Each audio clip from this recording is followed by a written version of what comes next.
I was always looking for some. There's a whole New Testament theology about the flesh versus the spirit for believers. For Paul, for James chapter 1. And just look at James chapter 1.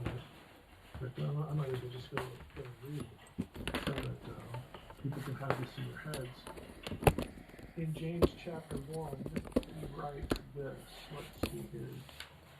There it is. James chapter 1, verse 12. Let's start there. Blessed is the man who remains steadfast under trial, for when he has stood the test, he will receive the crown of life, which God has promised to those who love him. Let no one say when he is tempted, I am being tempted by God. For God cannot be tempted with evil, and he himself tempts no one. But each person is tempted when he is lured and enticed by his own desire.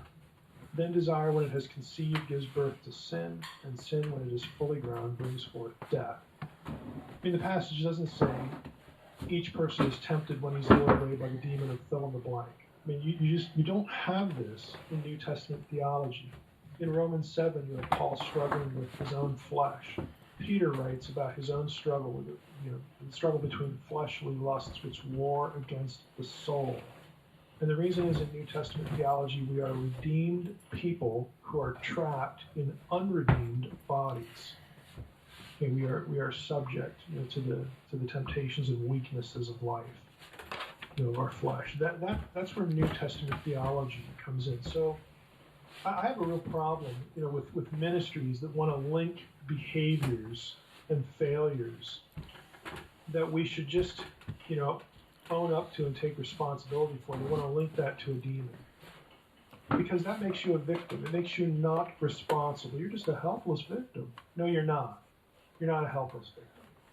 I mean, there are plenty of instructions in the New Testament about not doing that thing that you say that you can't help doing because there's some demon making you do it or victimizing you. Is there a demon for a failure to be a good disciple?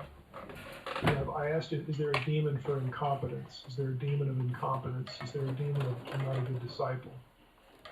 These are serious questions that I don't see getting asked in certain Christian contexts that I think need to be asked. And so I bring all this up because I don't know that this is behind the question, but I suspect that it is, because if it's just, if binding and loosing refers to exorcism, which I believe it does, again, we spent a whole episode on that.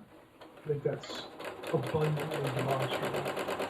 Then yeah, that is a problem that we can address that to help other people. But so I don't think that this refers to specific demonic forces behind things that we're doing and shouldn't be doing or struggles we have. Now that is not to say that there's no input from the spiritual world, because you do have these passages about, again, giving place to the devil and being tempted, by the devil and this or that. I mean, there's a role to play there, because we're conscious beings. The spirit world is conscious beings. I mean, there's some relationship there, but to sort of use that relationship to cancel out what are really dozens of passages in the New Testament about personal discipleship and personal responsibility, to me is really theologically aberrant and frankly unwarranted and really unwise. If you or a loved one is fighting type 2 diabetes or prediabetes, this discovery could save your life. Top doctor from Arizona has discovered the real root cause of high blood sugar, and it has nothing to do with eating carbs or sugar, or even genetics, but instead with beta cells inside the pancreas. While most medications can keep the symptoms of diabetes at bay, they don't actually treat the root cause of the problem. So before you resign yourself to being hooked on medication for life, you've got to see this now. This well-known doctor from Arizona was forced out of his practice after he unveiled a billion-dollar secret he wasn't supposed to know. A clinically proven, simple 6-second trick you can use starting today to potentially eliminate type 2 diabetes, regardless of your age or medical condition. And it works like crazy.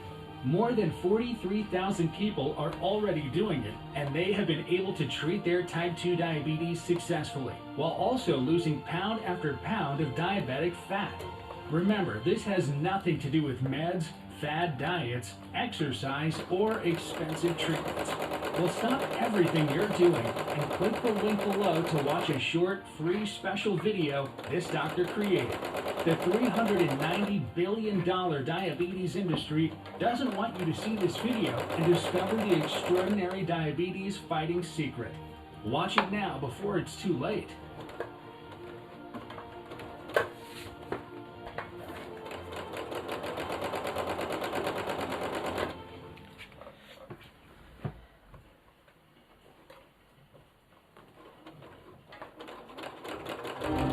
What if you could control the web? What if telekinesis was real? An interface for the same exact CSS properties used by the world's top designers. What if you could learn to build and launch entire sites using this? What would you do with all this power? And then we'd cut to the... How does it take? Yeah. Check Figma. What's that? Check Figma. Did you update I the updated design? it again. Of course you did. He's upset because my designs are good. And because redoing the course, it'll take days. I don't say that word. Well, let me show you the end of the trade.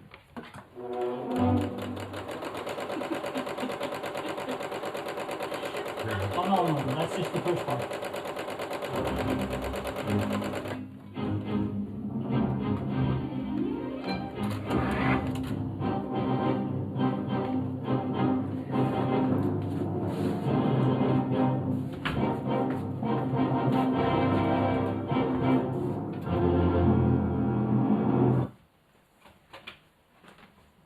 All right, Mike, another episode of good questions and good answers. We appreciate everybody that sent in their questions. Again, you can send me your questions at treystrickland@gmail.com.